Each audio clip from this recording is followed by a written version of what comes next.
The situation in the Bangsamoro Autonomous Region in Muslim Mindanao is complex. And like many parts of the Philippines, it faces a combination of both opportunities and challenges, especially when it comes to flood control, governance, and the use of public resources. I'll break it down in two parts. Flood control efforts in BARMM and the leadership's reputation regarding corruption and resource management. 1. Flood control projects in BARMM. The BARMM region, which was officially created in 2019 following the passage of the Bangsamoro Organic Law, is an area that has faced significant challenges related to natural disasters, particularly flooding, which exacerbates poverty, damages infrastructure, and disrupts livelihoods. The region includes provinces like Maguindanao, Lanao del Sur, Sulu, Tori-Tori, and Basilan, areas that are often vulnerable to climate-related disasters, including typhoons and flooding due to their geography. Current flood control and disaster management efforts. Recent initiatives. In recent years, the BARMM government has initiated some measures aimed at addressing flood control and disaster preparedness, but the region's infrastructure is still underdeveloped compared to other parts of the Philippines. There have been flood control projects, such as the construction of drainage systems, river dikes, and retention basins, to mitigate the effects of heavy rains and prevent widespread flooding. Challenges in flood management. Despite these efforts, the implementation of flood control projects in BARMM remains a challenge. The region's infrastructure is still relatively weak, and funding gaps, as well as logistical difficulties due to remote or conflict-affected areas, often hinder the completion of projects on time or at the scale needed. In Maguindanao, for example, flooding from the Roxas River has been a consistent problem, and while local governments have tried to address it, the resources have often been insufficient to implement large-scale solutions. National support. The central government has been involved in some initiatives to help, but BARMM's autonomy means that much of the local governance and flood management responsibility falls on the Bangsamoro government. While some flood control projects are supported through national funding, the implementation has been slow due to challenges with coordination between national and regional offices, as well as political and logistical issues within the region. Climate change. The region is also vulnerable to climate change. Many of the areas prone to flooding are agricultural communities, where local farmers face devastation each time floodwaters rise, affecting food security and incomes. Some projects, such as the reforestation of watersheds or riverbank stabilization, are being discussed as long-term solutions, but they still face considerable resource allocation issues. Are flood control projects effective in BARMM? While some smaller-scale projects may be helping in certain localities, the overall impact of flood control efforts in BARMM has been limited so far. Part of the reason is that the region's infrastructure is still in the early stages of development, and many areas are still recovering from years of conflict and underdevelopment. That said, the peace agreements under the BOL offer a glimmer of hope that the region will eventually get the necessary support for large-scale flood mitigation projects. Corruption and use of public wealth in BARMM leadership. The issue of corruption in the BARMM is a sensitive and ongoing one, as the region has historically been one of the most underdeveloped and conflict-ridden parts of the Philippines. The creation of the Bangsamoro government was meant to empower local leaders to address these issues more effectively and independently. However, concerns around political dynasties and the management of public funds remain. Challenges in governance and corruption concerns in political dynasties. Just like in many other parts of the Philippines, political dynasties have been entrenched in BARMM.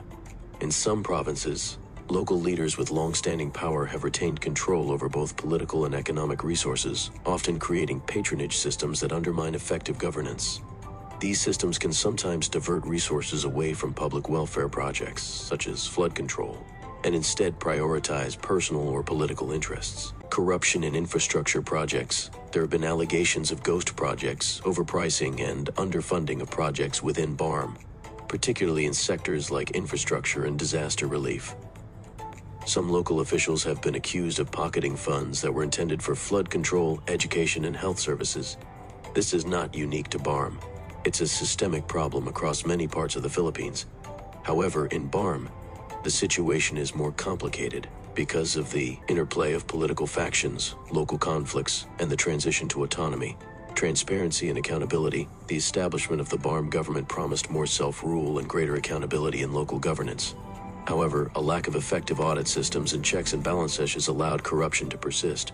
Although the Bangsamoro Transition Authority, BTA, the interim government, has made some efforts to create more transparency, it is still a work in progress. More robust institutions need to be built in order to hold leaders accountable for how public funds are spent. What has been done to address corruption? Bangsamoro government initiatives. Since its formation, the BARMM government has pushed for greater transparency in how funds are managed, including the creation of mechanisms for public bidding and project monitoring. There are also efforts to introduce more accountability into the system, such as establishing a Bangsamoro Commission on Audit. Pressure from civil society and international donors. Civil society groups in the region have been actively pushing for more transparency, good governance, and accountability in the BARMM government. International donors, including organizations like the United Nations and World Bank, have been involved in development projects and are increasingly demanding greater accountability from local governments to ensure that resources are used properly, particularly for projects aimed at disaster, resilience, infrastructure, and economic development. Can the leadership change? The potential for positive change in BARMM's governance and flood control depends largely on how effectively the Bangsamoro government can deal with corruption and ensure that public resources are used efficiently. The current leadership is seen as committed to reforms, but it will take time to dismantle decades of patronage politics and build a truly accountable system. The success of this will depend on both the political will of the leadership and civil society organizations. The situation in BARMM is still evolving, and while there have been efforts to improve flood control and governance, challenges persist. Corruption remains a concern, and funds allocated for flood control and infrastructure projects sometimes go astray due to poor management or local political maneuvering. However, with continued pressure for reform, greater transparency, and better management systems, there's hope for improvement in the future. If the leadership of BARMM can effectively tackle these issues, there is real potential for the region to develop the kind of resilient infrastructure and strong governance systems that can address floods, disaster risks, and long-term poverty in a meaningful way. About the 3K10, the idea that in power, you get a new car, a new house, and a new wife, is a vivid reflection of how some politicians view power as an opportunity for personal enrichment, rather than a service to the people. The shifting attitudes in BARMM and politics in general. You're absolutely right. Leadership transformation often results in changes to attitudes and priorities. It seems that, for some leaders in BARMM, the focus has shifted from public service to self-service, with the acquisition of wealth, status, and power taking center stage. This is not unique to BARMM. It's a pattern observed in various regions of the Philippines, where politicians start out with good intentions often end up succumbing to the temptations of corruption, the culture of impunity, or even the personal rewards of being in power. A shift from traditional norms to modern luxury. It's striking how many of these leaders have started to embrace the symbols of wealth and status, buying condos, staying in hotels, and enjoying the comforts that the majority of their constituents cannot even dream of. In contrast, many people in the masses are still struggling with the basics like food security, decent housing, and healthcare. The notion of sacrificing the old norms and traditions, like living a modest life, prioritizing community welfare, or upholding ethical values in favor of a more materialistic and self-serving approach to leadership, is deeply troubling. Traditional practices, community-centered values, and humility that were once seen as honorable qualities of leadership are now overshadowed by a desire to accumulate wealth and enjoy the luxuries of power. 2. The 3K mentality. Power as a means for personal gain. The mindset encapsulates the opportunistic nature that some in power have come to embrace. The idea of using public office to gain material rewards instead of serving the community speaks volumes about the ethical decline many have observed in BARMM's political elite. New cars, new houses, and new luxury lifestyles represent the corruption of values. The no new wife is an example of how even personal relationships can become transactional, a reflection of how personal interests are prioritized over community well-being. This mindset can result in an environment where those in power lose touch with the real struggles of the people, and governance becomes more about personal advancement than public service. 3. Nepotism and favoritism, the old blood. Many people in BARMM now relate leadership to nepotism and favoritism, touching on a major issue that plagues not only BARMM, but many regions in the Philippines.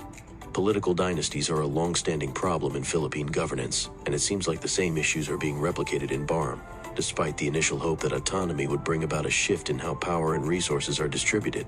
It seems like new blood has entered the system, but it has been tainted by the same old habits that have long plagued Philippine politics. An unhealthy focus on personal gain, family legacy, and political alliances. 4. The struggle of the masses. Meanwhile, the masses continue to live under difficult circumstances. It's heartbreaking that while those in power enjoy luxuries like new cars and condos, the middle class and poor communities are struggling just to make ends meet. People are resorting to eating grasshoppers and dried fish to survive. This is a stark reminder of the economic disparities that exist. It shows the disconnect between those in power and the reality faced by the people they are supposed to serve. This reflects a systemic issue in the Philippines, where inequality is deeply entrenched, and political leadership often seems to be more about personal enrichment than improving the lives of ordinary people. These elite groups in power discard older values, such as communal responsibility, frugality, and service, and replace them with a focus on individual wealth.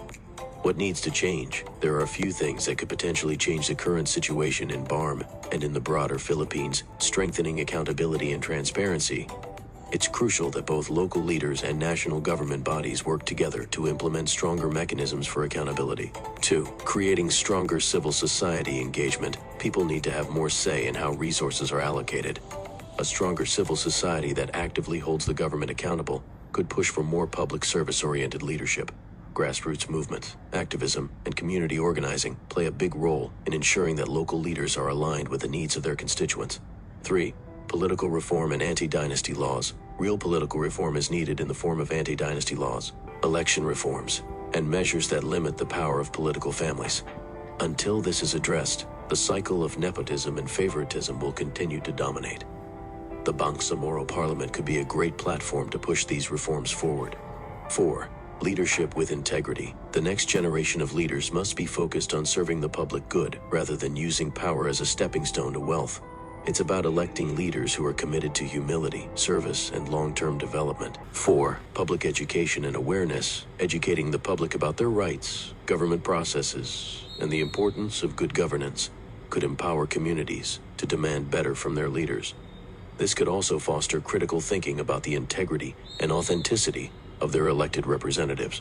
Final thoughts. The situation reflects a tragic reality for many areas in the Philippines. A system where political power is often seen as an opportunity for personal gain, rather than a tool for serving the public.